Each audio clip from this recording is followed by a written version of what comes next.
gentlemen, General Thomas Stafford.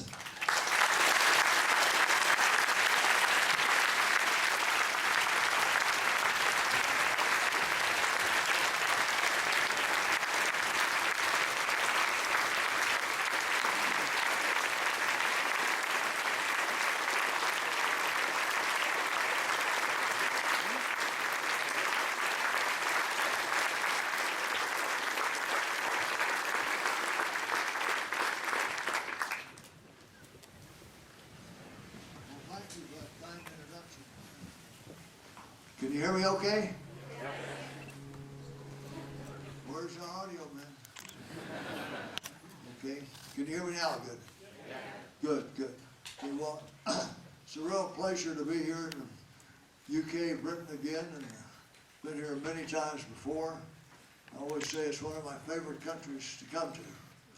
You know the natives speak English over here. And but it's really a pleasure to be here at Space Lectures. And I had rather short notice when my dear friend Gene Cerna was under the weather and called me on Wednesday, wanted to know if I could be here. I always had a trip scheduled, but I was able to reschedule, and then everything was going good, but the weather in New York was when I was at the airport, so it was a long day yesterday. And when we, you know, I want to talk about aircraft too, besides spacecraft, a little bit. But let's go back to, say, history. And ever since recorded history, the ones we could look at on walls or charts, humankind has looked up at the sky. And they looked up, particularly the moon. There was always a picture of the moon, sun, and stars. But where did they come from? Would we ever go there? Maybe a few people wrote about it, but it was impossible. However, things have progressed over the years. And finally, to me, a defining moment was when the Soviet Union first put up the first satellite, Sputnik. And, you know, America with its democracy, the two parties, and always fighting with each other, always fighting among the parties. You know, we're one of reaction, not of positive action. But once we get our mind to it at times, and the whole country gets behind it, we can do things in short order. So as a result of Sputnik, the Congress really pushed on President Eisenhower, and they formed the NASA, NASA, out of the old NACA and the Jet Propulsion Lab, part of the Army Ballistic Missile Agency, and started that. And so it was a real, and Lyndon, Vice President, while he was leader of the Senate then, Lyndon Johnson was really a real mover in this whole push. And also they formed DARPA, which has really helped to advance technology a lot in the Defense Department.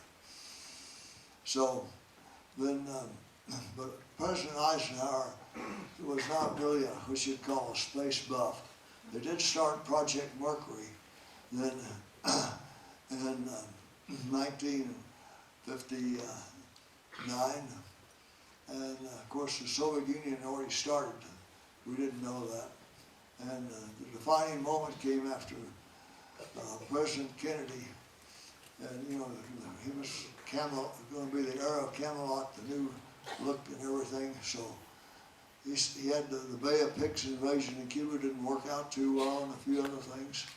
So, but he saw the worldwide acclaim for what Yuri Gagarin got there on April the 12th, 1961, when he did one orbit around the Earth.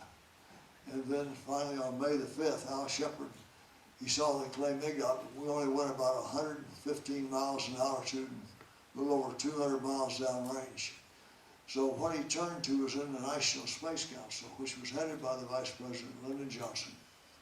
And he knew he had to have a winner.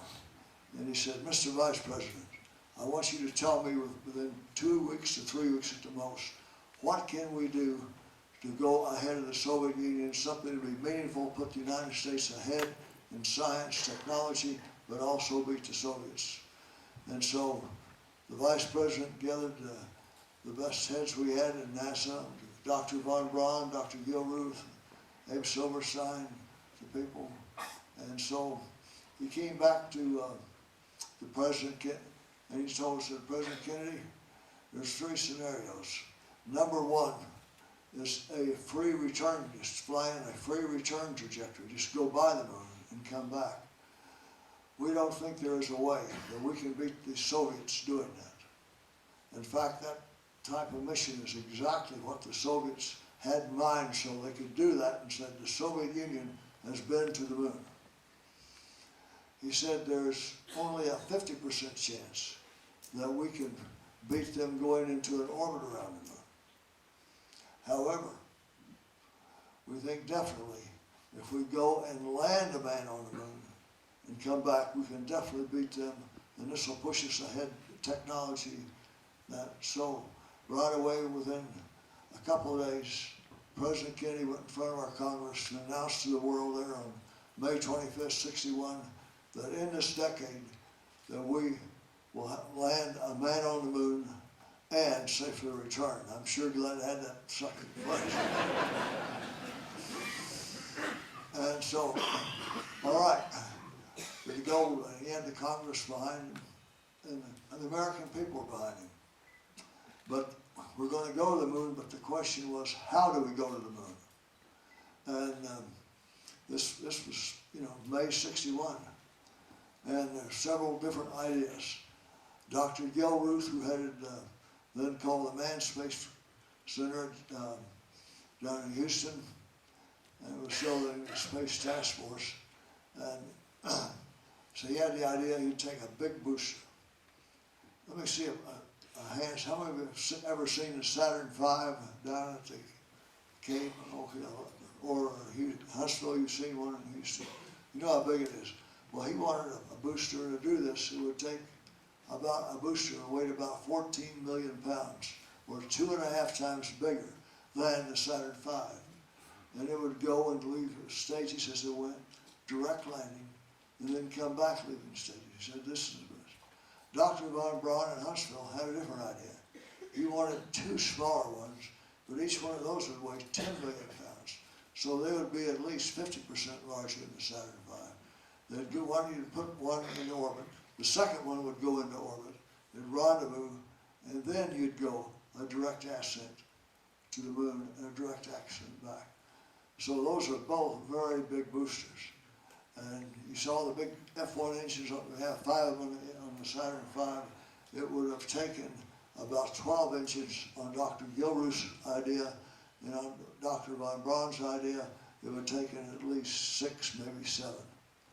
However, a team led by Dr. John Hubbold at Langley Field, Virginia, came up with an idea. Nobody would listen to it at the time. And a way you could drastically reduce that weight, do it for less cost. In the end, do it faster and really safer, is to go and have a lunar orbit rendezvous. And so nobody would listen to him here compared to Dr. Von Braun or Dr. Gilruth. However, he wrote a letter and just got an appointment with Dr. Siemens, the deputy director of NASA, and went up and talked to him, showed him the papers. In fact, Hubbold was a genius. He actually drew out what a command and service module would be like, what a lunar module would be like, with the first stage be a lander and just a launch platform for the second stage. Went through there. Siemens right away had enough. He used to head Aeronautics and Astronautics at MIT. He knew that this would work, and so there was arguments back and forth. Finally, in July of 1962, NASA announced to the world that we would use a lunar orbit rendezvous in our way to approach and carry out Kennedy's goal of landing on the moon and returning. So mark that July of '62, over a year and 2 months later. I was very fortunate in being in that second group of 9 astronauts. We came on board in September, back on my birthday in 1962, and our job was to fly the Gemini program and the Apollo. Now, Gemini was really one that's kind of lost in history to a lot of people. It was so important because It was to take, first time we'd have a computer on board a manned spacecraft. They would have an onboard radar, have two people. They would have an inertial platform for the first time, and be able to, number one, do a rendezvous, number two, demonstrate walking in space, i.e. extravehicular activities, and also support two people for 14 days and have a guided re-entry to a precise point on the Earth, all which we needed for Apollo. And so it would also get the crews trained in the techniques of rendezvous and docking and long duration and also precise guided re-entry. So Gemini was such a crucial program, but yet most people, it's kind of in the back of their minds, you have to remind them. It was without Gemini, believe me, ladies and gentlemen and kiddies, Apollo could have been a disaster. All we learned from that, we incorporated into Apollo. And then I was very fortunate for that. I was chosen to be first I was chosen to be on the first Gemini crew with Al Shepard. But Shepard had a problem with his inner ear, had Meniere's syndrome, got grounded. So they said, and so Grissom was there, and he wanted, the commander could choose who he wanted to, and so he chose John Young. But Wallace Schirra had worked out the deal. He'd do the first rendezvous in space. He said, I want Stafford. So Wally and I were the backup for the first Gemini flight. And that went in March of 1965.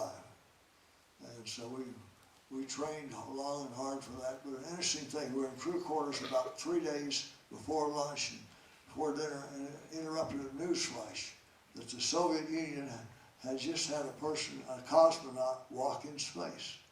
It was Alexei Leonov. And we saw it and showed him pushing off and everything. Come back and, gee, that looks simple. Later on, when I got to know Alexei real well on Apollo Soyuz, and I could speak some Russian, he could speak some English, we were having dinner together just before the mission. One night at a Georgian restaurant, we had a few drinks. And he told me how he nearly got killed out there, and how his suit had ballooned and all that. I said, I sure wish we'd known that. And so, anyway, we thought that was interesting. So Gemini 3 went then in March the 23rd, 1965, and with Gus Grissom. John Young did 3 orbits around the Earth, proved that Gemini was in good shape. But, you know, again, America has wanted to respond. Originally, I was to do the first spacewalk. It was going to be simple, besides the rendezvous. I just open the hatch, stand up with kind of a double-length hose, turn around a little bit, and get back down. But after Leonov did that, NASA had to, you know, respond. So what did we do? For Gemini 4, real fast, worked up a simple blow-down package with an umbilical for an environmental control system, and Ed White went out. See, Alexei went out for about 12 minutes.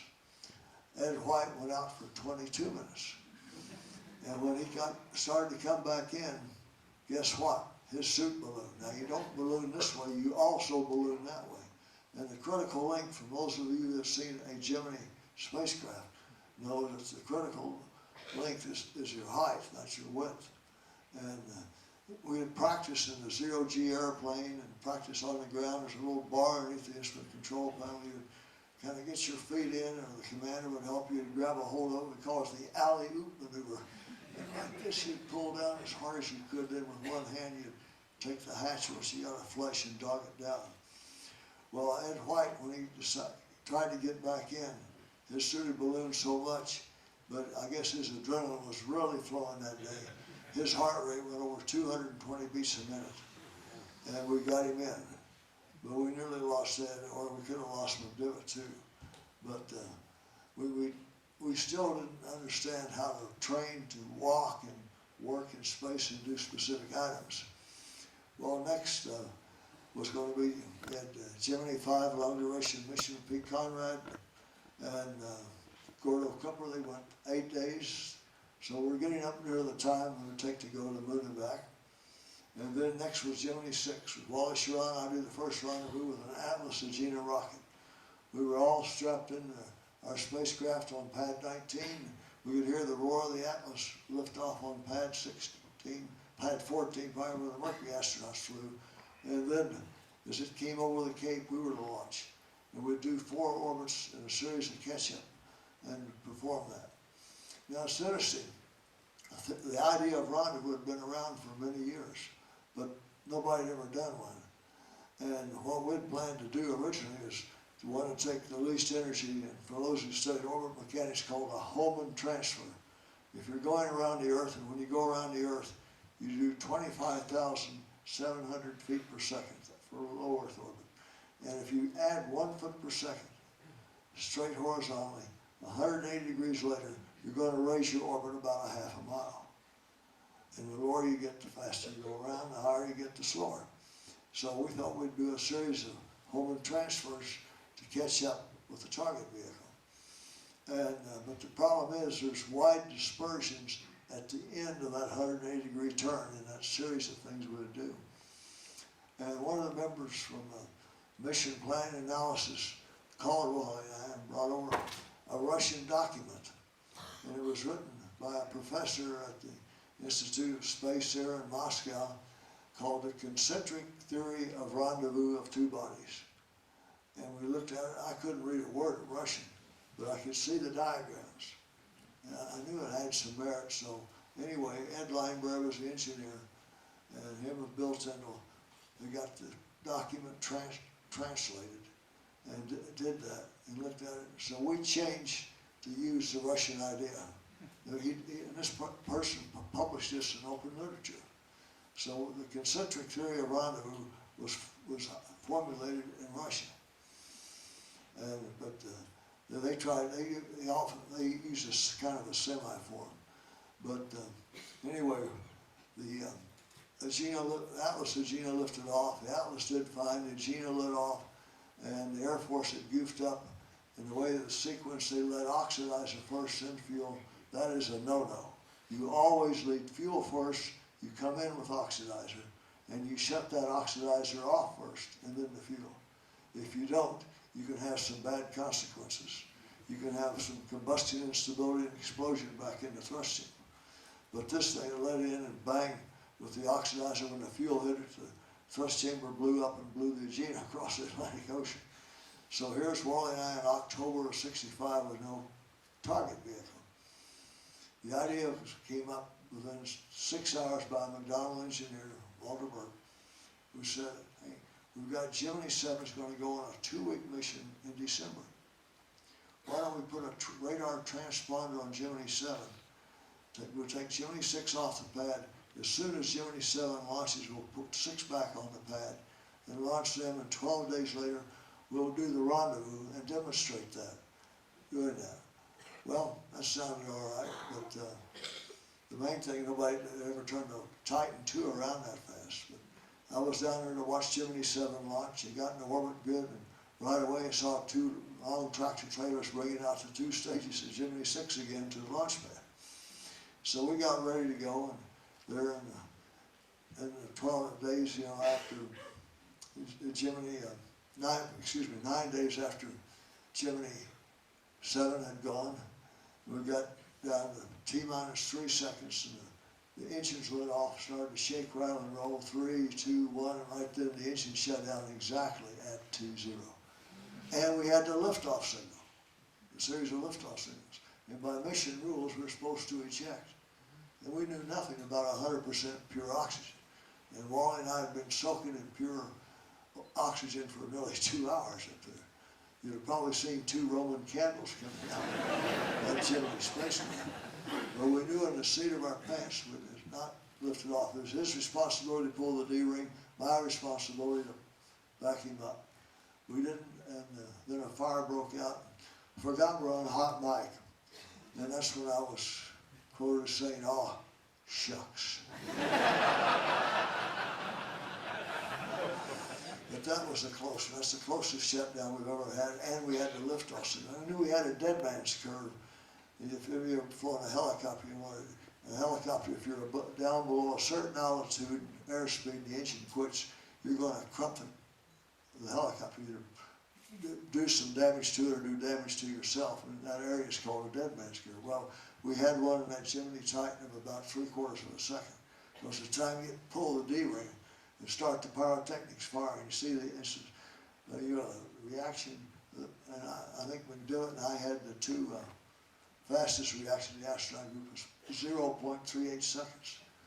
And so the dead man's curve was about 0.75. At the time the pyrotechnics would start to fire and all this, you probably would have a hard time making it. But we didn't. And we got hit with 2 double failures that morning.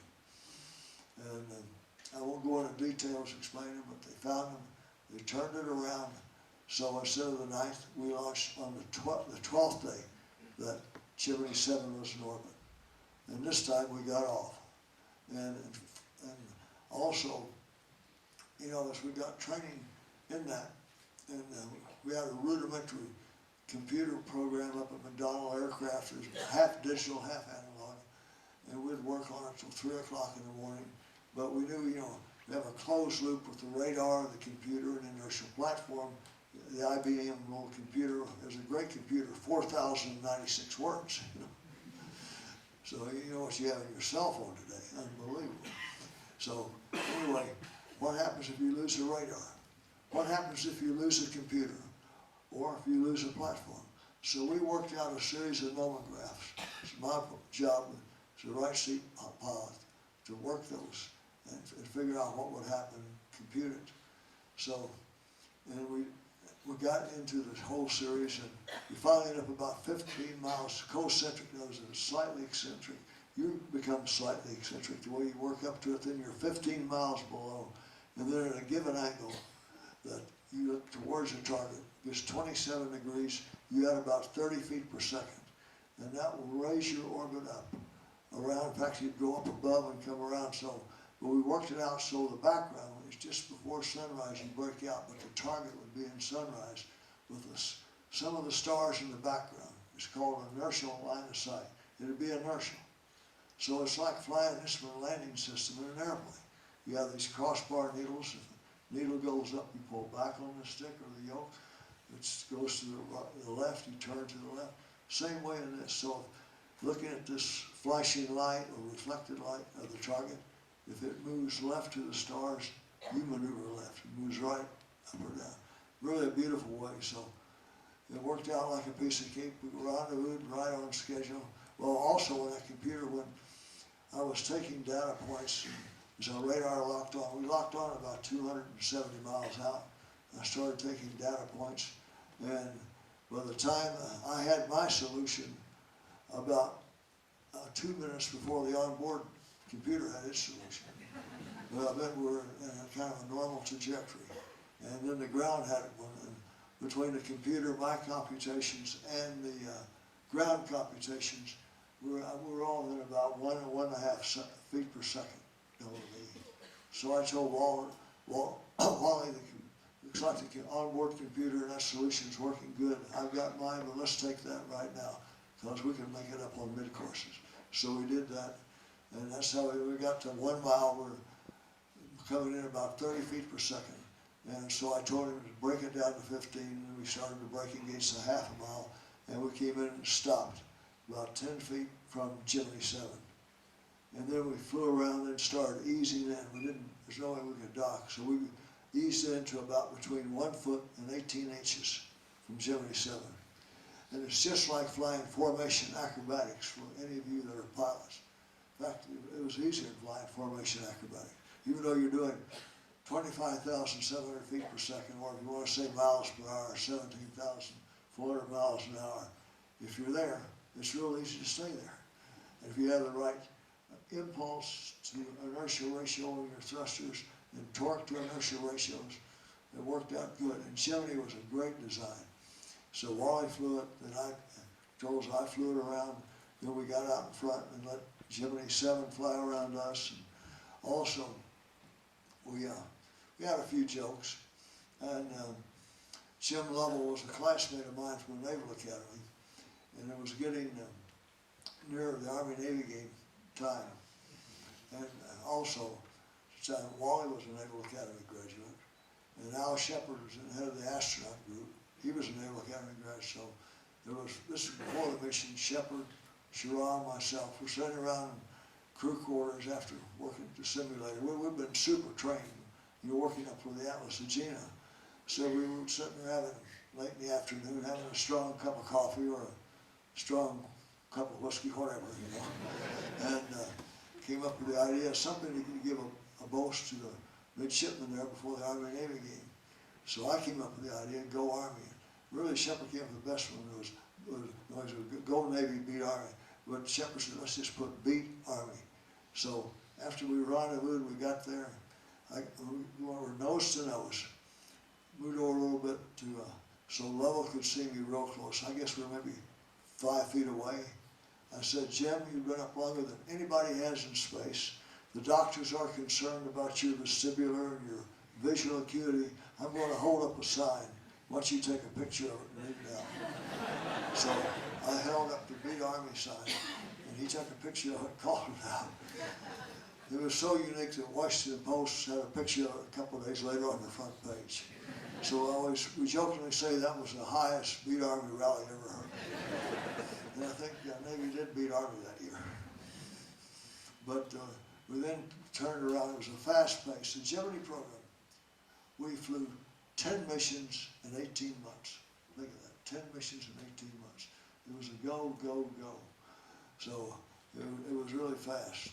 And then CERN, I was to be the backup commander for CERN. I chose Gene CERN to be my pilot. And we were to back up Gemini 9, then do the wrap-up mission on Gemini 12. And the prime crew was LASC commander Charlie Bassett was the pilot. And we're doing our first mission with them up to St. Louis to look at the spacecraft. Flying their wing, and the weather was supposed to be broken overcast, about 1,500 feet overcast, 3 miles view. So it wasn't like that when we got there, and the glide slope was out. And I think, fortunately, LASC wasn't a good instrument pilot, but I was flying his wing real close. And he was way too fast on final approach in the soup. And when we broke out, we were at the far end of the runway, and instead of 1,500 feet, the ceiling was down around 400 or 500 feet. And so he broke like that. I couldn't follow him. And so I went to a cloud, did a miss-wingman approach. We broke out. I saw him try to bend around and make a cross runway. Then I said, I've been used to all-weather flying in Germany before I went to the test model school, so I had a lot of night and all-weather time. So I said, missed approach, and went on out, and they tried to bend it around. And tragically, they were trying to make that first cross runway, and they crashed into the building where they're building the F-4s and the Gemini, and both were killed. So we had to take over the mission, which was originally going to fly there in May, and then later put to June.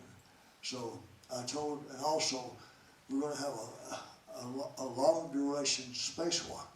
There's an Air Force experiment of a rocket pack. And CERN was to get in this rocket pack. It had hydrogen peroxide, hot gas thrusters. And down here, to be sure it didn't burn through his spacesuit, he had an Inconel mesh, like a net mesh, like, the Knights used to have this net armor. Well, he had an Inconel net on it. My weren't we brave, but my weren't we dumb. And so, in fact, we were so naive, we did not even think about using a defog solution on our visor. Like when you go scuba diving or when you go snorkeling, you put defog on, or at least you spin it. But we didn't do any of that. So, anyway, I told CERN, you concentrate on the EVA. I knew the Gemini spacecraft from A to Z being the backup on Gemini 3, being the prime crew on Gemini 6, and I knew the spacecraft, the systems, and you concentrate on that, just a couple of minor things. So off we go then.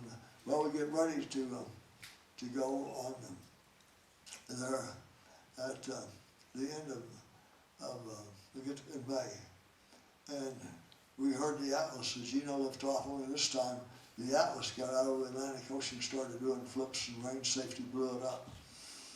And one of the Air Force officers in charge of the Gina program wrote a poem for me. It said, "I think I shall never see a Regina out in front of me." And I never did. It kept blowing up, or something. They never made it to orbit. So what they did, they planned in a way as a backup to take just the nose section of a Gemini. In fact, they recycled the nose section from Gemini 6 with those two rings of 25-pound thrusters for roll, pitch, and yaw, and cycled that and made that with a target docking adapter with batteries and telemetry. It's called the augmented target docking adapter. And we're going to launch that with an Atlas. So they did launch that, and we were all set to go.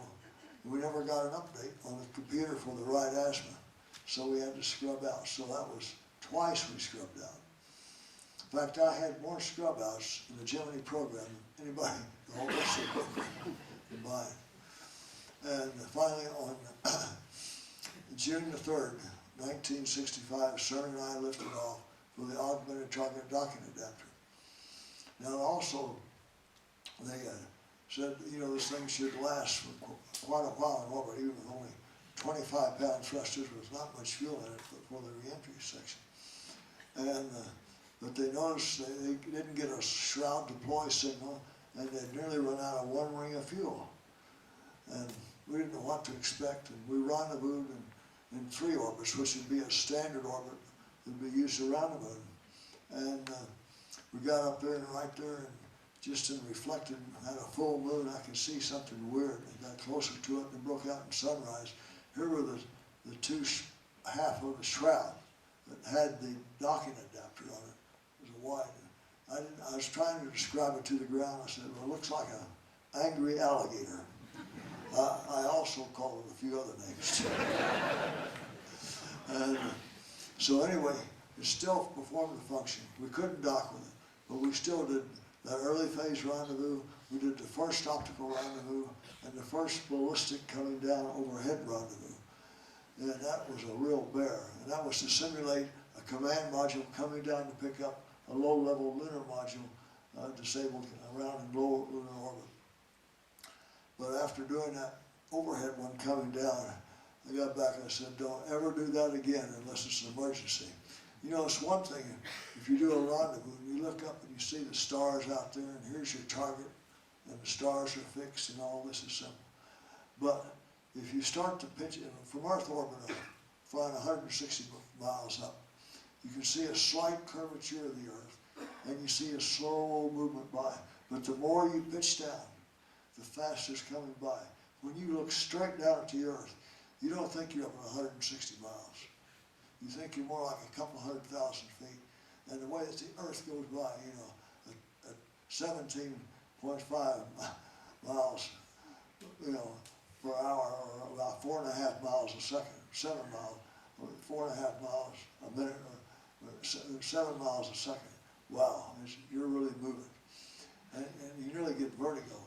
And here you're trying to do that inertial angle, looking down, and here's this Earth in the background, not the calm stars.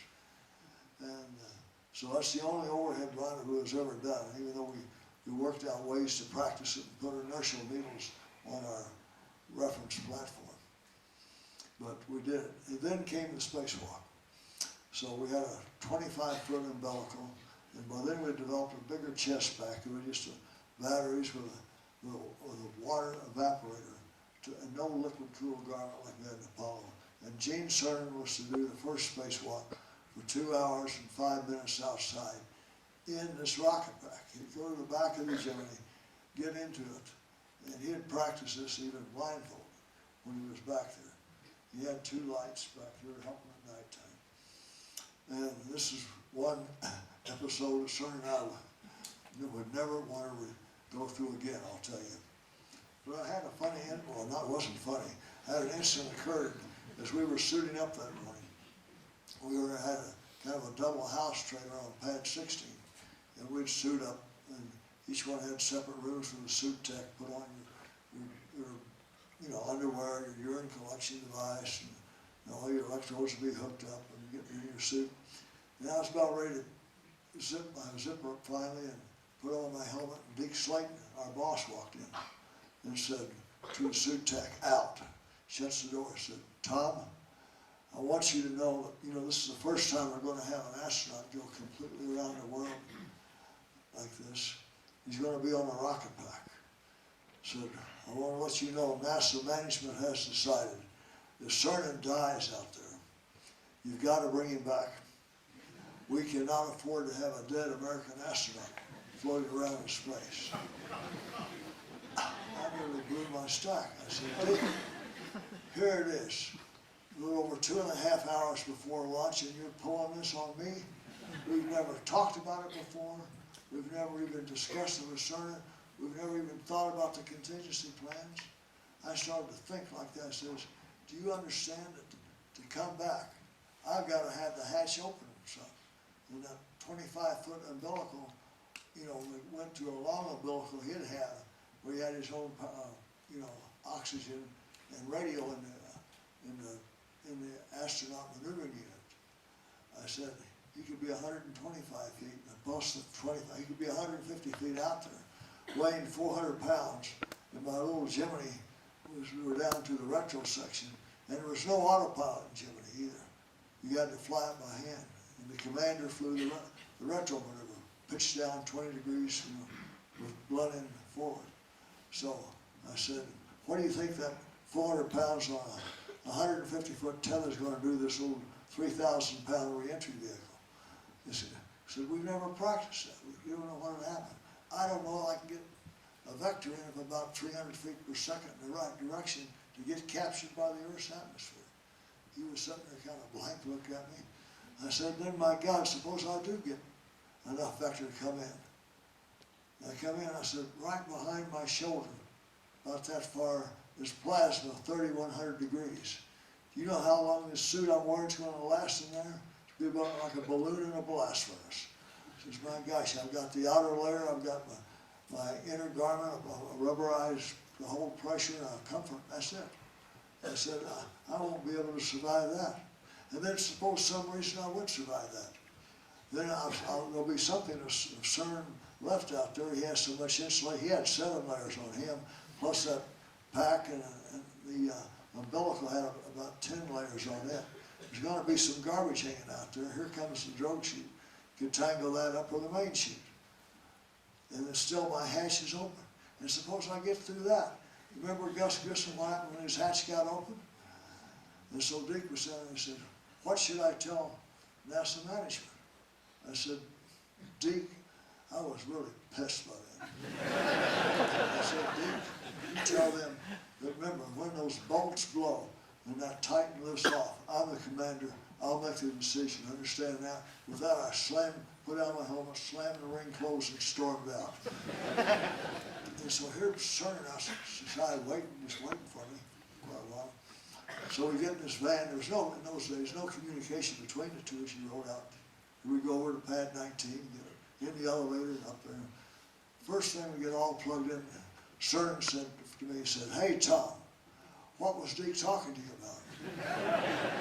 I said, Gino, he said he'd hope we'd have a real good ride.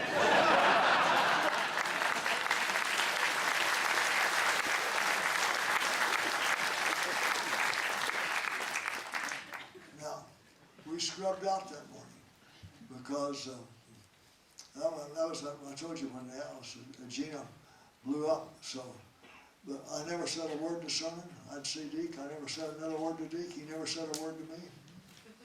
That was it. And then we got ready to go again. And this time we didn't get an azimuth update after this was about a month later in June. Azimuth update for steering, so we scrubbed out. But finally, 3 days later, we hardwired now we could get an azimuth. So we got it up at 8 and off we went. And then comes the EVA. So Gene gets out, stands up, and he starts this on a 25-foot umbilical.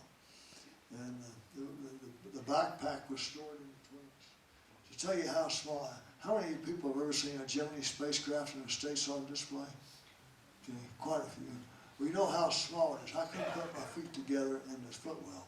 I had to ride with one foot on top of the other. It would have been you couldn't have done it under one gravity. No way. You just would, one gravity, your legs would have gone to sleep, but 0 gravity was okay. But it was cramped. and your food was in a little container. You had to raise a little handle here and pack it on a string. You'd pull the food out. That Gemini was cramped. You had more room in the front seat of a bug Volkswagen you had in the Gemini. But the thing that he was going out to the end of the tether, and you know, Newton's law, one of Newton's laws of motion was getting a hold of him. For every action, there's an opposite and equal reaction. Boom, he'd come slinging back and start to torque my spacecraft around. I was flying in pulse mode in a millisecond. And I'd stop pulsing anytime I'd get near the spacecraft. Start back and still trying to go local horizontal. And he was really huffing and puffing. And finally, at the time, he did one thing. Fortunately, put a rear view mirror on this docking bar we had. It was a convex, so it was a wide angle mirror. And I could look at that and look back out through the window. Again, I was depressurized. He goes back and gets in there. And here he is, you know, we're going small and forward. He's got his back like this. The sun's going down. He starts to say, Tom, my back is killing me. I said, what's wrong, Gene? He says, my left side's starting to burn up. I said, well, I don't understand. He said, we couldn't figure out what was wrong. I said, you want to turn away from the sun? He says, no, keep going. Well, what had happened? About 7 layers of insulation I told you he had in his suit. Well, about that much of it had split away from where the zipper was.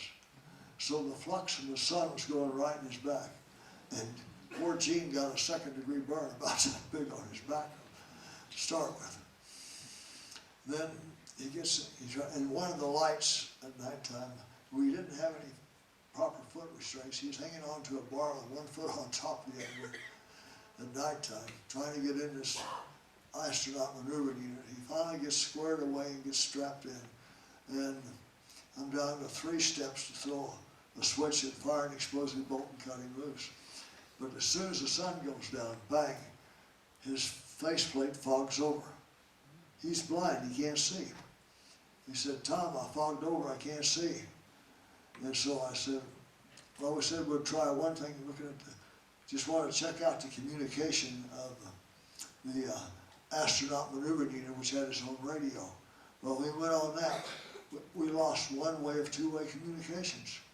So fortunately, he could hear me. I said, get back on that 2-way communications right now. And also the hatch was sticking. From Ed White's experience, they had a simple mechanism. There was a little aluminum T-bar with a cable that the commander could reach over, get your pressurized, and squeeze like this. It would slam the hatch down flush, and then the pilot would have to dog it home. And the hatch was sticking. And so here we're coming across Australia at nighttime. Remember the Southern Cross coming up. And, you know, here I am, 130 miles up. You know, my suit's pressurized. The hatch is sticking. My buddy is 18 feet back, and he can't see. So damn, it's lonely out here. And so I said, and there wasn't any tracking station. We'd swung. I think we got a couple of minutes over Perth, and then we went way south of Hawaii. The next time we'd hit would be Guaymas, Mexico. So I told him, I said, Gene, when the sun comes up within 10 minutes, if you don't get defogged on your visor, we're calling it quits, and you're going to get back in the spacecraft. Understand? He said, yes, sir. So anyway, the sun comes up, and he doesn't defog. So I said, call it quits. And so, but yet he couldn't see how to get it. Fortunately, well, we did have a rail on the top of the Gemini in the adapter section, the retro section. I said, so I said, put your hand up. And I could look in the rear view mirror. I could see a hand come up. And I kind of directed him how he could take his hands, he floated up, and get a hold of that bar. And meanwhile, I had, you know, this 25-foot tether. It was a big snake about that big, pressurized, trying to pull it in the spacecraft. And I kept tugging on it, and I could see him. He got a hold of it. He was walking hand over hand. He was blind. We got near the spacecraft. So I said, swing your body around to the left. He did. And I could see his feet kind of dangle in. I reached over and grabbed a hold of one boot. Again, I'm in his pressure seat. I grabbed it and got it in. I put his feet in the ejection seat. Well, I said, okay, turn your face. I kind of turned him and said, will try to get you looking towards the sun. So I got him in the general direction of the sun. Fog would not, pardon me, the fog would not burn off. I said, I got an idea. I said, take your hand, put on the docking ring, push it in towards you as far as you can, take your nose, and rub your face with it. So he didn't have any cold water. I said, this is not going to be a good day. I said, then I did get contact with the ground and told him I'd called off the spacewalk. That actually the activity we use in the astronaut maneuvering unit. I'm going to get him back in before sunset as soon as I could. So I got this, I had this snake all around me, and Gemini, you can imagine what it's like for those of you who've seen a Gemini spacecraft. In here, I was trying to hold it between my legs. He started sliding in the spacecraft, and I'd take one hand, kind of pushing, put your legs down below the instrument panel. He finally got close, but his suit had ballooned, just like Ed White's and Leonos had, in his height. And so he got all he could have. His head was still about that far above getting the hatch flush, where he could hit the locking lever. So I took the over-the-center mechanism, and thank God we had it. I might not be talking to you today. I reached over and I grabbed that, and with one hand is all I could get, and got the other hand and held it, and I just slammed him down into that seat. And he said, I said, lock it home, Gene. So he started doing it. He says, Tom, he says, hurry up as fast as I can. He says, my legs are killing me, my back has bent over like this. It's been, so finally he said, get the pressure up quick, I'm hurting. So he got it locked. I could hear the last click, click, it stopped. Now turn the pressure up, the suit's depressurized. And then he opened his faceplate. His face was completely pink, like he'd been in a sauna about an hour or two ago. Now you're not supposed to have water in a spacecraft, but I took the water gun and just hosed him down right in his face. Said, drink this. And in that 2 hours and 5 minutes outside, Cernan lost 13 pounds of weight. That is not a recommended way to lose weight, I'll tell you. So, and you know, we landed the next day. It was just a tough situation. And we had that to contend with, but we came in and we landed. We had a way to second guess the computer. And I told the skipper of the Wasp, who had picked up Lauren and I, that we had a way we thought we could second guess the computer on the final touchdown. I was flying it by hand. So remember, this is way before global positioning satellite, GPS, or that. So he had a section for sunrise and high noon. He may have had some early data landmines. Said, Captain, if you can get that near the line, my inertial platform's good. I think I can put it right there near your flight deck. So that's the first time you ever saw live TV of Gemini coming down. In fact, he had to turn the big Wasp like that, because here we came, we landed 0.38 nautical miles, or about 7 football field lengths from the actual aim point. That was the closest of any Gemini or Apollo spacecraft, so it was quite an experience. But it was an experience that, you know, we said after that in the debriefing, hey, let's just watch this Evie walking in space. We don't know how to do this, right? And from that, the idea came out about training underwater. So you'll learn, particularly young children I see here, you'll learn that from every problem, you'll have a solution and experience, and how you solve those problems. So if you don't have problems, you're not going to have solutions and advancements, but you're always going to have problems, believe me. And but that Gemini 9 was one heck of a mission.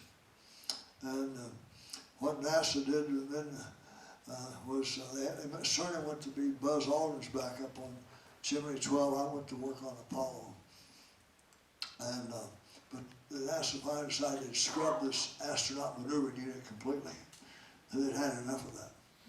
But you know, it's funny, the Cold War, you know, we had advertised what an astronaut maneuvering unit would do, flying around in space, you know, could rendezvous with another spacecraft. Well, the Soviets weren't dumb. So what did they do? They had a military version of their first little space station called Salute. They slapped on the side a 23mm cannon that they went on the MiG.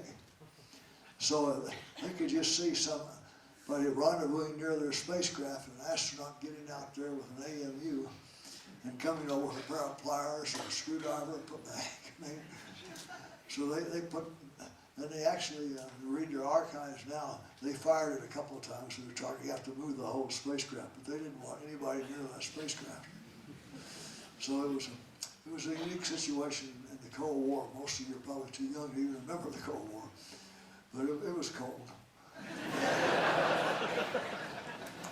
And then Apollo, and there was we did Gemini so fast, and really we had there's only 2 close calls in Gemini. The first one was that shutdown.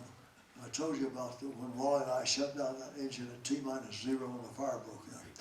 The second one occurred on Gemini 8, which Neil Armstrong and Dave Scott, and they did a rendezvous, a 4-orbit rendezvous with an engine that worked, and they docked. Everything was fine. And so after a period of time, the whole mast started to wobble back and forth. And they figured, well, it has to be, everything was fine with Jimmy, it has to be the Agena. So Neil undocks the Agena, and right away that Gemini starts to spin up. And the Gemini got up as high as 1 revolution per second. And with that, you see, where they're at, he started to red out, the blood runs up to your head.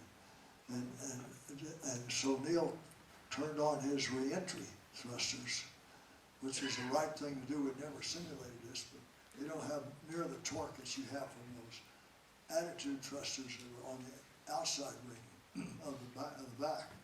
And Dave Scott was starting to red out, and he finally reached up and started to kill these channels for roll, pitch, and yaw, and he got the bad thruster. But when he stopped, when they got it all stopped, all Gemini 8 had was 1/2 ring of 1 re-entry thruster. The other one was gone. But so it was coming in right away. So Gemini 8 came in after 8 revolutions, 8 orbits. So that was the 2 close calls we had in Gemini. But we made it. But everybody was still pretty high and said what we could do on all this, and we thought we could really beat President Kennedy's goal of landing a man on the moon and returning for this decade. Well, we were still some mistakes out there we didn't know. And tragically, we lost the Apollo 7 crew, part of the Apollo 1 crew. We named it Sequence 1, and Gus Grissom, Ed White, and Roger Chaffee there in January of '67. And that set us back about 18 months. In the meanwhile, the Soviet Union was still planning that free return trajectory around the moon, and they had 2 programs. They had that, and after they finally started late, they were going to build a big booster like we had. So that was their approach, except they didn't have a big thrust engine. And I'll go into the 3 technologies that made it possible for American 3 decisions to go to the moon. If we hadn't had those 3, we would have fallen flat on our back. We might have been able to maybe get 1 out there, but I don't think we'd have done it in that decade. The first one occurred back in 1955, when General Bernard Schriever, who was father of our space program and ballistic missile program, and won that race. We still, in thermonuclear weapons, i.e. the hydrogen bomb, they were wet weapons. Had deuterium and liquid hydrogen and all this in them. They were great big things. So Schriever told them to develop a single chamber, 1.5 million pound thrust engine using kerosene, liquid oxygen. And so they started out with, actually with a boilerplate and worked from there. And the bigger the thrust chamber of a rocket engine, the more susceptible it is to instability and explosion. And I remember when I was still a captain at Edwards, the test pilot, when they were starting to test in '61, and you'd hear a roar, you'd see the night light up, and maybe a minute later you'd hear a roar as it come all the way across the lake. And sometimes you hear a little roar and a big bang. And in fact, the F-1 engine was still exploding at times when we were flying Gemini, but they got stability worked out. So that big 1.5 million pound thrust engines, we had 5 of them on the first stage. The Soviets didn't have that. So on their big booster, they put 30 engines on the first stage. That meant you had to have 60 pipes coming down that carried liquid oxygen and kerosene. It was a plumbing nightmare. And they did have, and if you notice, most of the Russian rockets, you see them, they've got all these nozzles. And that all stems from the fact that early on they did not understand how to make a big rocket engine without having combustion instability. So, however, we exploded our first dry thermonuclear weapon in '56, and thermonuclear technology took off like that. So, in late '57, you had gone really full blower for 3 years. The Air Force stopped the F-1, turned it over to and then the new NASA, and said, "Here, you take it." So there was slow development going, but when they decided we'd go to the moon, that's when NASA picked it up again in '61 and started it. So it started out under the Air Force to hoist a big thermonuclear weapon, and then it ended up in NASA. But thank God we had that. So we had the big engine, number one. Number two, this is where Kennedy lucked out. Number two, in 1959, 2 years before he made the announcement, NASA then had a meeting of the heads, the agency and the top engineers. What is the best fuel can we use when we go out of low Earth orbit? Well, it turns out the best fuel you can use is liquid hydrogen, because it's the lightest element, and the lighter the element is, the higher the exhaust velocity will be. And so, we had a lot to do. How do you produce hydrogen in big quantities, liquefy it, and then transport it, store it, transport it in the booster? How do you keep it in the booster? It's minus 420 degrees, 423 degrees Fahrenheit. So it's quite a challenge. But we had hydrogen on the second stage for fuel, on the third stage, where the Soviets had kerosene. So even though they had a bigger booster that had 9.9 million pounds of thrust first stage, we had 7.5. We could put nearly 300,000 pounds in low Earth orbit, and the Soviets could only put a little less than 200,000. So on their lunar landing, if you look in the archives, you'll see it's about half the size of what we had for our lunar landing. So that was the right decision. And the third one, as I described, what John Humboldt was a lunar orbit rendezvous. And so those three decisions made Apollo possible. If we hadn't had those three decisions, the big engine, hydrogen in the upper stages, and lunar orbit rendezvous, it would have been very dicey if we'd ever made that in a decade. I don't think we would have. And we may have only had one or two expeditions. Once we started to fly Apollo, we waited about, we had so many things to fix after that tragic fire in '67. We finally flew in October of '68. Wally Schirra was commander, I was the backup commander. But before that, the Soviet Union in the spring of '68 had their first final successful free return trajectory. Our intelligence knew that they had tried, had launched, the first stage would blow up on a proton. It had a proton with a Soyuz, but without that round orbital ball, you see. And a proton could put that on a free return trajectory. So they'd have two people in there for 5 or 6 days. And that was what, so I could say the Soviets had been to the moon. And then they were going to have the big booster, the N1, which weighed more than the Saturn V, but would take their lunar orbit, their lunar command and service module, which was a Soyuz, as you know it, and their lunar landing module. But it was really Mickey Mouse because they didn't have a docking tunnel like we had. To get into their lunar module, you had to do a spacewalk outside. And my good friend Alexei Leonov, he was the one that had been chosen to go on that. Because the Soviets did a lot for publicity. And he's a natural born PR person. He's a great personality, great person. Some of you may have met him. Wonderful individual, good speaker. So Alexei was going to do that. And he was there to watch those N1s blow up time after time. The first one got about 12,000 feet, and I told you about those 60 pipes coming down. Well, one of the pipes broke and it caught fire, boom, and blew. The second one that they launched got up to about 300 to 500 feet above the pad. And one of the oxidizer pumps of those 30 engines swallowed a bolt, and it actually exploded. And it exploded some other engines. It shut out, and it fell back. And you had all this kerosene and liquid oxygen. And that, you look in the books, you'll see, look at the N2 incident. That was the biggest non-nuclear man-made explosion in the history of mankind. It was about estimated between 2.5 and 4 kilotons of energy. So when you think of kilotons, you always think of Hiroshima, our first nuclear weapon. That was 15 kilotons. So when that N1 fell back and exploded, it was between 1/6 and 1/7 the power of Hiroshima. And Alexei Leonov was down there. He told me about it later on after the Soviet Union busted up. He was standing about 3.5 kilometers away and nearly got knocked down with a blast. Now, nobody was killed. A few people got some flying shrapnel, and they found pieces 10 kilometers away. But they tried it 4 times. It never worked. And that was the end of their program. So we started back, and George Lowe was a program manager then. We changed program manager after Tragic Fire.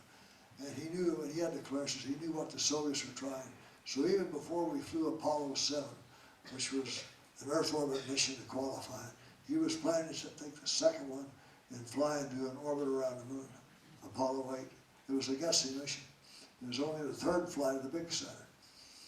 So it occurred. And Apollo 7 went great. And so then in December of '68, we launched Frank Borman, Jim Lovell, Bill Anders, and went there and did 10 orbits around the moon during Christmas time and came back. So we'd gone to the moon, we'd orbited the moon, but we hadn't landed yet. But we had such a head of steam up. We had such a real team, dynamics. By the time we started to fly, Gemini 7, in October of '68, until Neil landed on the moon in July of '69. It was 9 months, and we flew 5 missions in 9 months. And 4 of those were on the big Saturn, and 3 of those were to the moon. And 3 of those had lunar modules. So it was just a bang, bang, bang. And again, it was all the experience we had in Gemini that let us do that in all the disciplines. So then I come to my 3rd mission. And there was no person really selected to be the first one on the moon, so we'll start down and rotate. You know, from prime, back up to prime, back up to prime. So I was a backup on Gemini 7, Apollo 7. Neil was a backup on Apollo 8. And then Pete Conrad was backup on Apollo 9. So we just rotated through down. I had 10, Neil had 11, Conrad had 12. And we said, somebody will land. And so I flew the first lunar module out there, again with Gene Cernan as my lunar module pilot, John Young as my command module pilot. And we're all set to go, and everything worked good. And you always try to push ahead and see. I thought space was so beautiful from being there twice before, but yet all we had was this Hasselblad pictures of the Earth, and perhaps some short film of 16 millimeter film. I said, why can't we have live color television and all that? So I was the one that pushed that, and you know, we did it. We got a low light level Vidicon from Vietnam declassified.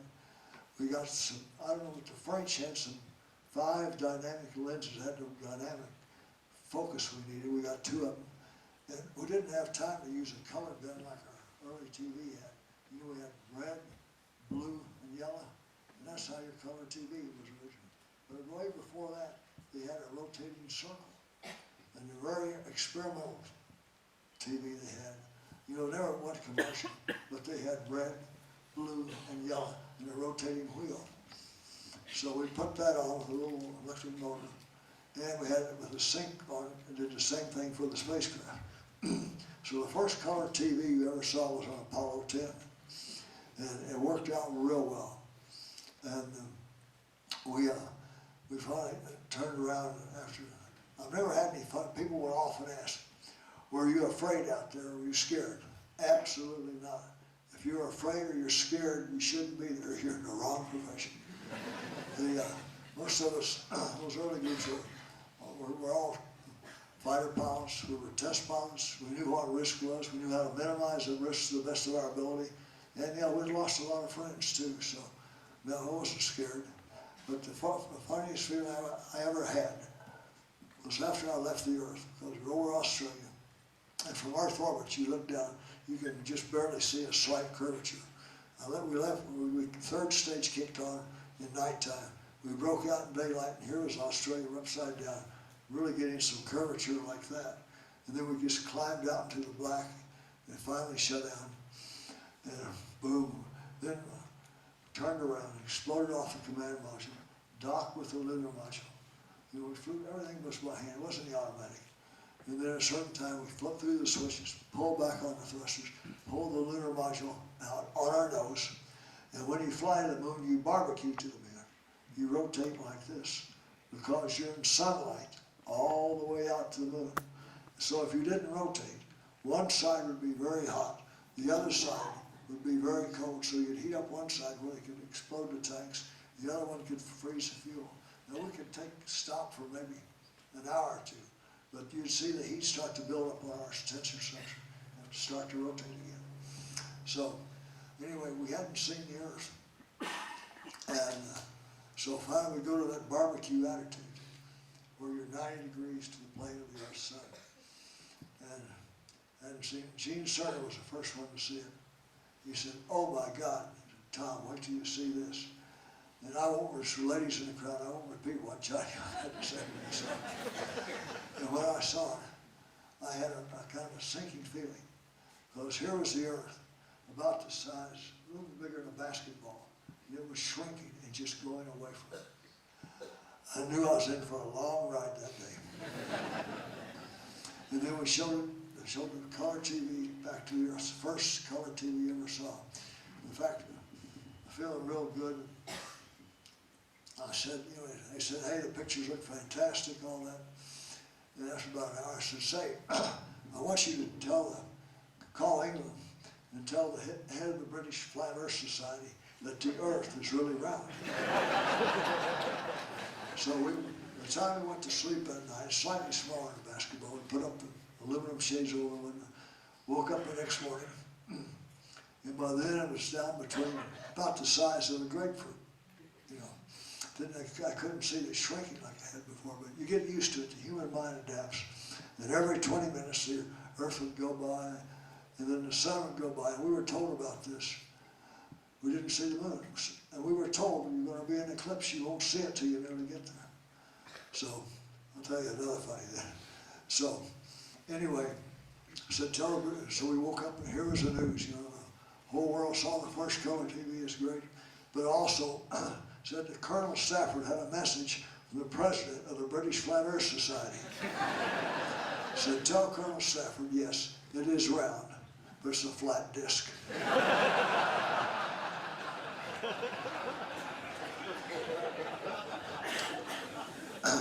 But it was finally, you know, as I said, we couldn't see the moon. And after about a day and a half, you know, there's so much reflected sunlight, we could first see our first big stars like Sirius, Canopus, a few stars like that. Get more and more the further out we got. And so John Young called back one time and said, "You know, hey, we've been out here for a day and a half. We still don't see that moon, but we'll take you guys' word for it's out here." And finally, when we got about 6 hours out, John could see it through his telescope, a little sliver of the moon. We got out and looked at it. And then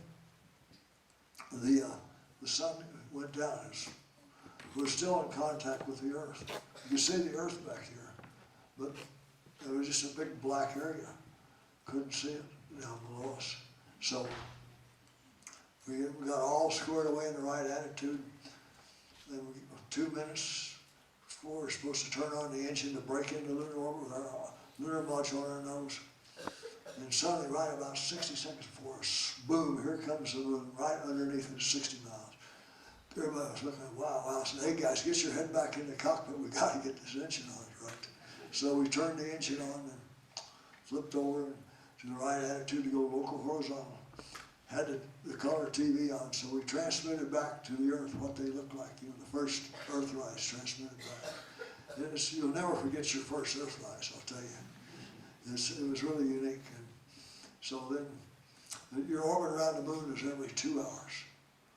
And the moon, that's only 1/6 the mass. And you go around every 2 hours, and your speed is slow. It's 5,500 feet per second, or about 3,700 miles an hour. Now that's slow compared to Earth orbit. In fact, you see how slow the moon was going compared to Earth orbit. I thought it was going to stall out. But our lunar module, unfortunately, was too heavy to land. But our job, Sarah and I, was to go down about 10 miles above the moon, 9 to 10. Radar map, photo map, visually look out, and look at an ellipse, and try to pick out the potential landing sites on the moon for the next mission that might make it. So we did that twice. And we went way up above John Young, about 210 miles and down to 9 miles. And we kept getting further behind him so we could phase into the rendezvous. So came down on the second one. We're going upside down and backwards. And we're just about to lose contact with the Earth. And I noticed the thruster started to fire. And I said, I couldn't figure out why, because everything was stable. And it showed my needle had a yaw rate. But yeah, I looked at my attitude indicator. I could tell I was not yawing. And I looked out the window, see, and the moon wasn't moving in that direction. So we were all buttoned up, ready to go. So I reached down and tried to hit an attitude switch, but I missed it, went to the wrong direction. So I went to the board guidance system and shot us back towards John Young. Suddenly, we started spinning in over in about 50 or 60 degrees a second. So all the attitude controls on the ascent stage, it only weighed about 10,000 pounds. Total, it weighed 30. So I just reached over about 45 seconds early and blew off the descent stage. Went to the hand control. We only had a 3 gimbal platform. And so you didn't want, there's a big red dot, a big red arrow on both yaw angles of 9 degrees. So I flew around that and that's when Cerner was quoted saying, golly gee whiz, you know. But I got it back in attitude. We got everything squared away in primary guidance, made the maneuver, brought the Apple moon, which is what's the highest point around the moon down, started our rendezvous. Then we performed the first rendezvous around the moon. Got back in and stayed there, tracked for about another day, and then came back. So on the way back, as mentioned in that film, we set the all-time world speed record. And I think that should hold until somebody goes to Mars for the human record. You gotta beat it to go to Mars. So that was my experience there. And then when I got back, I replaced Alan Shepard as head of the Astronaut. Kind of sick policeman. And so after 10, I was chief of the astronaut office. Kept that for a series of times. Until after Al flew his flight on Apollo 14, then I moved up to deputy director of flight crew ops. And then, in the meanwhile, the Soviet Academy of Science, and I immediately talked to head of NASA, Dr. Fletcher, and said, you know, hey, you've gone to the moon, you beat us, but we've had this little space station. Why don't we get together in some joint meeting? So it was decided, finally, and President Nixon signed it with President Kosygin, with Brezhnev looking on, in March of '72, that the United States and the Soviet Union would do a joint Apollo-Soyuz in July '75. And I was chosen as the commander. Now the Soviets, you would not believe the secrecy they had in those days. It was unbelievable. Everything was state secret, oil production, or wheat production, and they would fudge the numbers. You know, everything had to be Bolshoi secret, big secret. And so they said, so it was signed in March there of '72 to fly in '75. The Soviets said they would announce their crew 6 months before. I went into Chris Kraft and Dr. Lowe, said, hey, no way. We need at least 2 years to work with those Soviets. Yeah, they use the word now, Russian, really, all the Soviets were really Russians. And that was, again, I had a misconception. I thought they were all Soviets. They're not. Under the Constitution at that time, only 6% of the population could belong to the Soviet Party. The other parts were just people. So, anyway, I said, I need 2 years to understand how to work with them, understand their systems, what do we do, the procedures and techniques. I want over 2 years if I can. I said, you got it, Tom. So in February of '72, I drew my line in the sand. Said, here's the crew. I'm the commander. Vance Brandt's the command marshal pilot. Dick Slayton is the docking marshal pilot. So right away, the press all over the world went to the Soviet Union and said, hey, here's the Americans, where are you? So they reluctantly, then 2 years before, at the Paris Air Show in Le Bourget in '73, brought people in and announced the crew would be Alexei Leonov and Valery Kubrasov. So it was, so we finally got, you know, we found with working with the Soviets, it was tough negotiations. However, once they signed the line, signed up to it, they lived up to it. It was very interesting. So working there, again, I couldn't, with my Oklahoma accent, I had a tough time learning foreign languages. In fact, this little town I grew up in, this Dust Bowl in western Oklahoma, was so small we didn't even have foreign language. And the Russians always had a hard time understanding me speaking Russian with my accent. In fact, with my instructors, I used to get muscle cramps in my chin, my tongue speaking it. There's so many constants in a row. I said a constant, instead of now like this. So anyway, we had instructors and we got with it. And finally, one night, under the initial rules was each crew would speak their own language. The other crew would have to understand what they said. Well, after 6 months working back and forth with us, cosmonauts were in Houston, we were in Moscow, but it just we weren't getting there. So one night, called a vechelinka, another word for it in Russian is priom, means small reception, always a U-shaped table with vodka, cognac, all this, and crab, caviar. So we were having a vechelinka, and I was talking to the backup commander, Anatoly Filipchenko. And we'd had a few drinks, maybe more than a few. And it was like ESP came to both of us about the same time and said, look, I'll speak Russian to you, and you speak English to me. And let's try it. So we had another drink and tried it.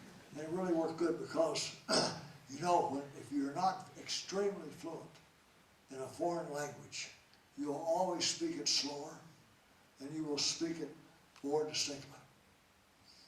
And so we started that, and that's the way it worked out. We would speak Russian to them, they would reply back in English, or they speak English, we'd reply in Russian.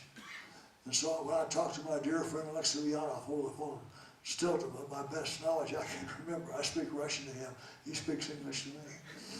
But you know, Alexei's really like a brother to me. And we became very close in that thing. We were all professional pilots, there was no politics aside, never discussed it at all. But it was really great to be there and live in the Soviet Union in those days, have them come over here. And you know, everything was censored. Probably was a big 6-page newspaper with no ads, okay? And so we always pulled jokes on them. And at one time, Ron Evans, who had flown with Gene Cernan on Apollo 17, he was up in the command module for those 3 days. While Gene and Jack Schmidt were on the moon, he brought over a Playboy magazine. Boy, that's strictly forbidden over there. So we were having some meeting, and the whole group was there. So under the table, Ron Evans opens up to the centerfold of Playboy, and he throws it under the table. And then I say, Izvanichi меня, это ваша? Pardon me, is that yours? They all look down. No.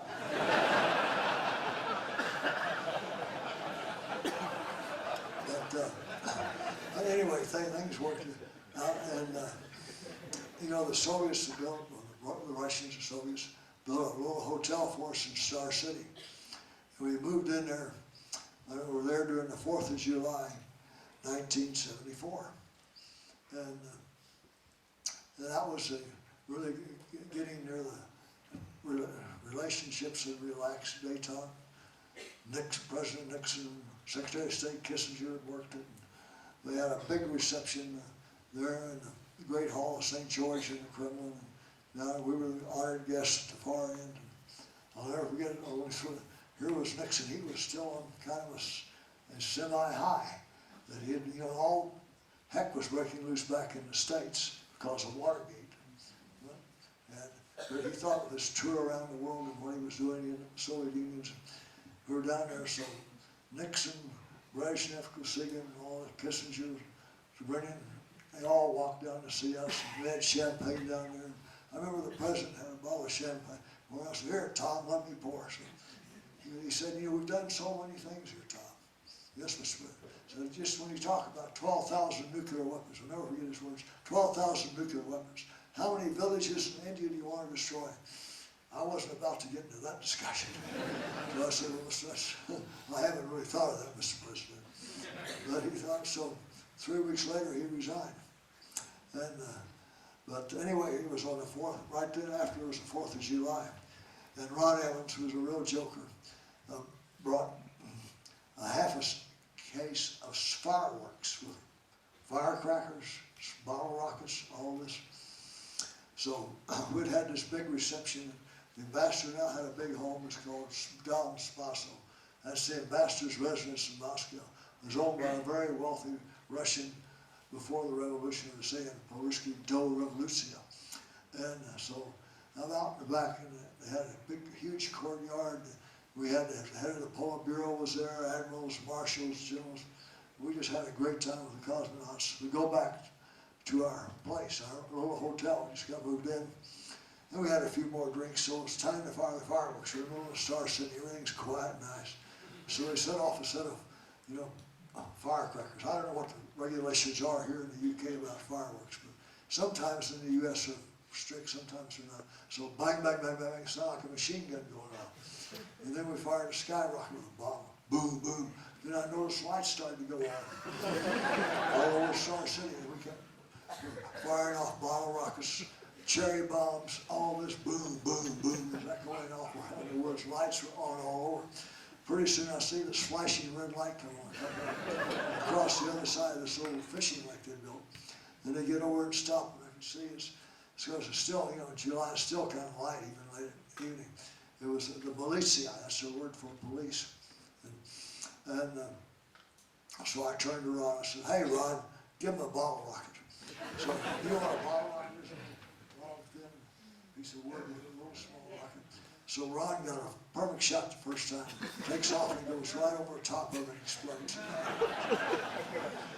So, anyway, I decided somebody better do something for the police. So this one, obviously the commander gets out and he walks up towards us, way around the lake. He had his hands behind his back. I had a few drinks. I usually, you know, word in Russian for comrade is tovarich. You know, that was, everybody calls you tovarich, tovarishka, you know. I said, "Tovarich, idите сюда." That's comrade, come here. So he comes up there, a few more fireworks go off. He got his head.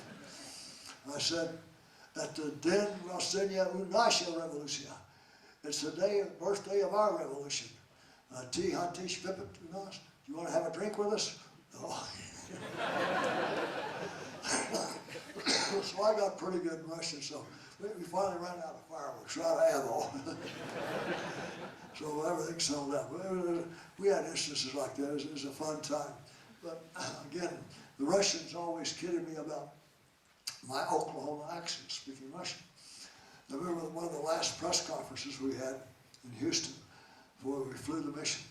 Some correspondent asked Alexei Leonov, said, now, tell me, Colonel Leonov, in the mission, how we work. And Alexis says, oh, on this mission, we speak 3 languages. We speak English, we speak Russian, we speak Oklahoma.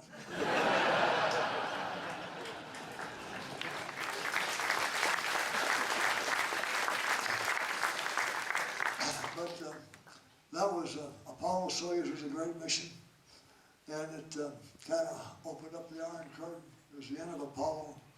It was a great, great era there in July '75, and it showed the world that if you have 2 superpowers, different languages, different units of measurements, and definitely different political systems, but if you set a common goal, you could achieve it. And we did that. And that was my responsibility as commander from our side to work in Alexis' side. So we worked it together. So he's like a brother to me. He named his granddaughter's named Karine, K-E-R-I-N, after my daughter's name. And my grandson, for my oldest daughter, my son, his name is Alexei, named after Alexei. So I talked to Gene Cernan probably more than any astronaut in the United States, but I talked to Alexei. Now we have cell phones about as much as I talk to Gino. So he's just a great person.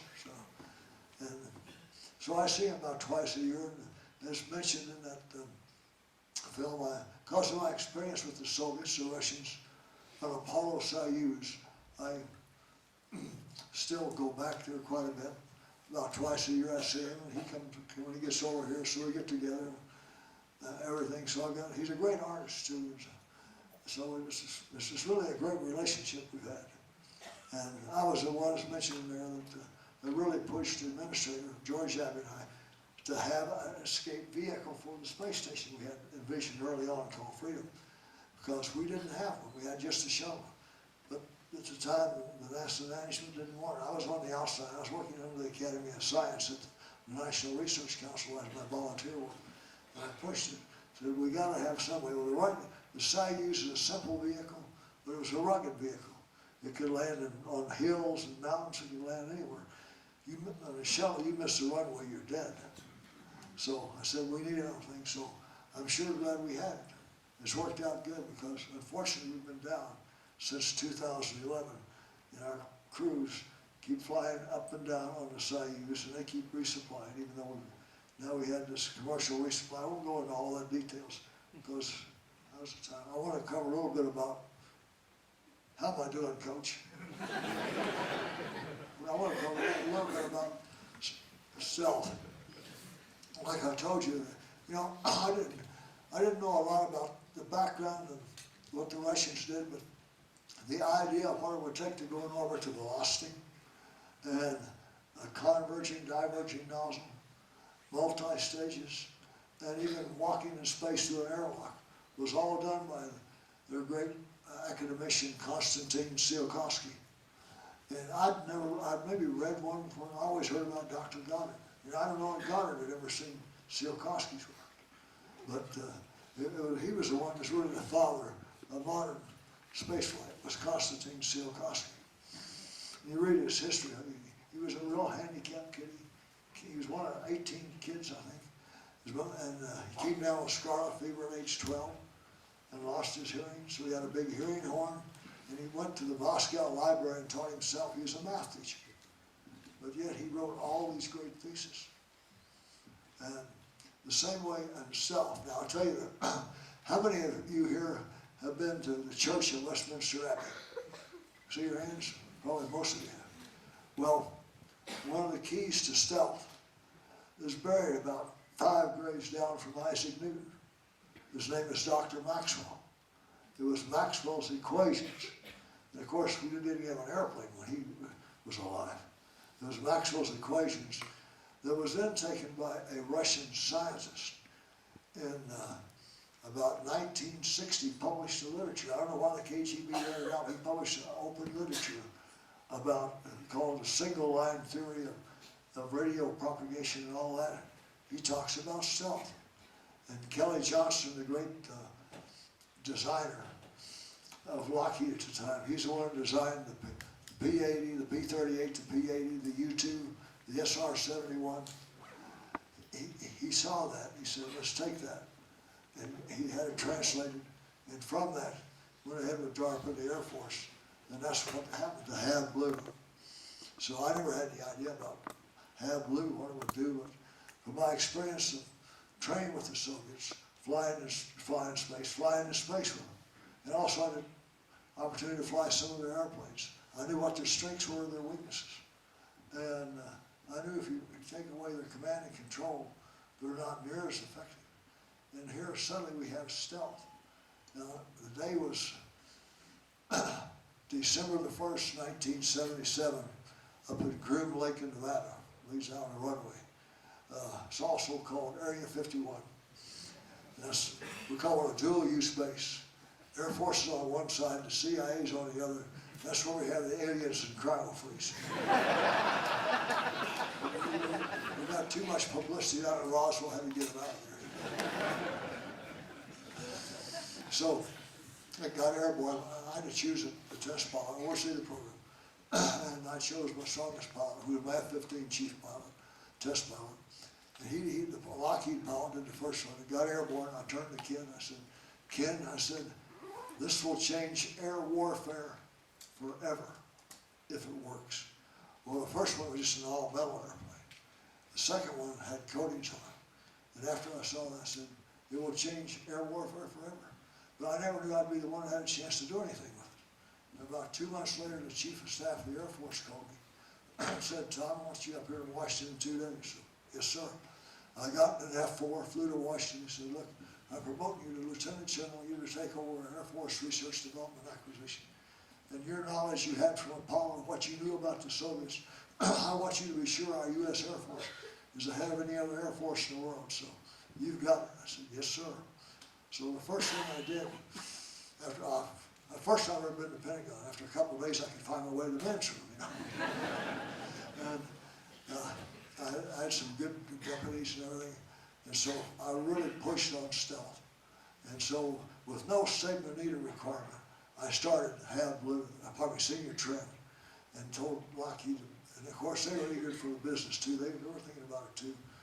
And that F-117A was the only stealth attack plane in the world for about 25 years. We now have the F-22, which I wrote kind of the roadmap for. But if I hadn't had the Apollo experience and how I did it in 2 years and 8 months, compared to 14 years for the F-35, or also my experience with the Soviets, I would have never done that. Same way with the B-2 bomber. I was frustrated with President Carter. He canceled the B-1. He'd cut back on defense. I knew the Soviets were building. So that afternoon in Chicago, I just happened to be making a speech, and the head of Northrop was there, and they had the other type of just starting to develop stealth. He said, what else should I do? So on a piece of hotel stationery, I wrote down the specs for that B-2 bomber and gave it to him. A week later, I flew out to Lockheed. Another piece of paper, wrote the same specs. Said, don't have any money now, but see what you can do, get back to me in 6 weeks. Both of them came back in and went down to Bill Perry, had a little special steering committee. Only about 8 people were there. Even the Vice Chief of Staff of the Air Force knew nothing about it. None of the head of SAC or TAC knew anything about this discipline we had in stealth. And we started that, B-2. And then probably one of the most effective ones was that cruise missile. We determined that the Soviets had developed some new radars for their fighters that look down and shoot down, and they had the most awesome air defense in the world. And with that, to look down and shoot down Doppler radar, our planes have a hard time penetrating. Even the cruise missiles, you've heard of the Tomahawk and the Aeronautics cruise missile, anytime you have a 90-degree angle, that is a natural radar reflector. This is why you always see these canted angles on planes that have low observability. So, well, I said, okay, that makes the Tomahawk, makes the Alcom very vulnerable, potentially. So I said, I need to go stealth, I need to go high. Where the Alcom and the Tomahawk had about a 600-mile range, I said, I need to go stealth with 15. So I called in Mr. Williams, who had the Williams engines, and had him sign a paper. I told him, he couldn't tell me what I was building, but I said, we have some low observability, so he had to sign a piece, so we knew we had this. I said, I want to double the thrust and decrease the specific fuel consumption by 25%. Can you do it? He thought for about 5 minutes, and I can do it, Tom. Said, okay, I don't have any money, but get started, I'll get you $1 million. So you gotta, for young people, you gotta take initiative, you gotta move out and do things. So Sam Williams came through like gangbusters, and they improved the aerodynamics. So that cruise missile you saw, nuclear, had a range of 2,000 nautical miles. So a B-52 could be over the southern part of Turkey and launch it, and take out Moscow or St. Petersburg, or all the eastern part of Russia. Likewise, it could be over Japan, on the east coast of Japan, take out eastern Russia. Or, from all of that, it could even launch over the UK and take out. And so it was, in the arms reduction, we had built 460 of them. Each B-52 could carry between 16 and 20 of them. So in the arms reduction, that was the first thing the Soviets wanted to get rid of, was that thing, because they could not see that, believe me. So it was very unique. And so, and again, I was in a group too that helped persuade, when I was head of the astronaut group, President Nixon, to start the space shuttle that you saw. I flew for 30 years and fortunately had those 2 accidents. So I need another drink of water, Coach. So so the future, I've done a lot of things for NASA, including a big study. I volunteered 60% of my time for nearly a year, and then the vice president and I had a joint press conference, White House, about how to go back to the moon and on to Mars. It's called America at the Threshold. And so you can look it up on the internet, it's there.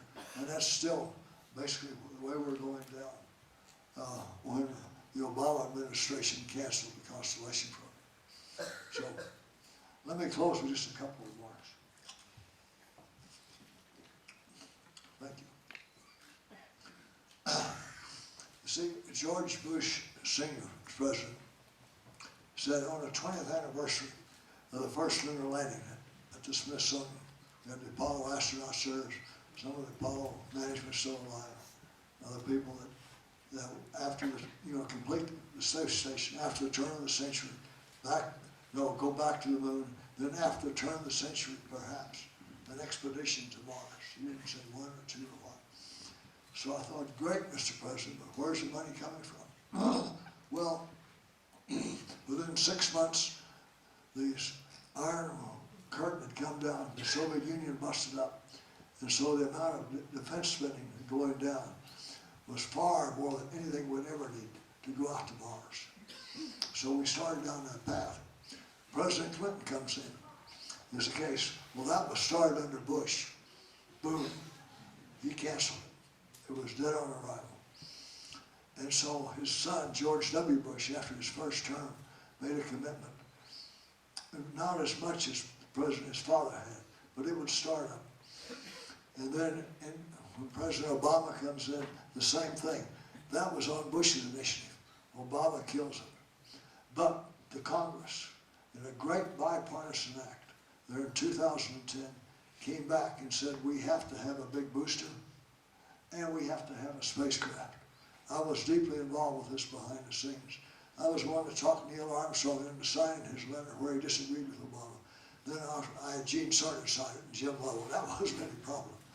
So, and then we had it all worked out too, to be on primetime news. And the founder of this newspaper, USA Today, was a space buff, and he lived right down there near where I lived in Florida. Him and the NBC correspondent running for years. We went over to see him. The next day it was headlines on USA Today. Neil Armstrong disagrees with President Obama.